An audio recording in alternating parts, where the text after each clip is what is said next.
زما د پند مبارک رحمه الله نه مبارک دا د انارونو په باغ کې نو کرو یو ځل بادشاہ د مبارکه زما سره میلمانه را روان دي خو ته به یو کار وکړي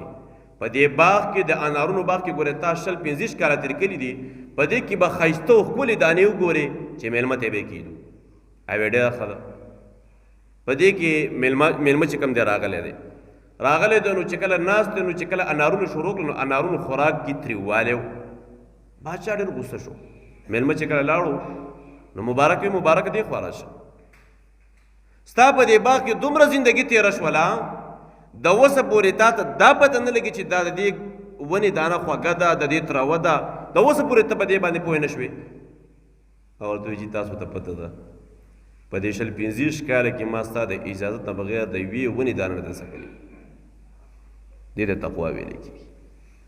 دې ته د الله نه یره وایي جنت ګټل خو آسان کار خو نه دی دا ډېر ګران کار دی دې ته د الله نه یره وایي یوه دانه مې نه ده خوړلې ولې مې نه ده خوړلې داسې نه چې قیامت کې د رات رب العالمین نه پوښتنه ونه کړي الله به رانه تپوس کوي بس بادشاه ته پته ولګېدل باغ مالک ته پته ولګېدل چې سړی دینداره دی ورته وایي یاره زه تا د خپل لور په نکاح در کوم هسې د حلال مال برکت ته ویم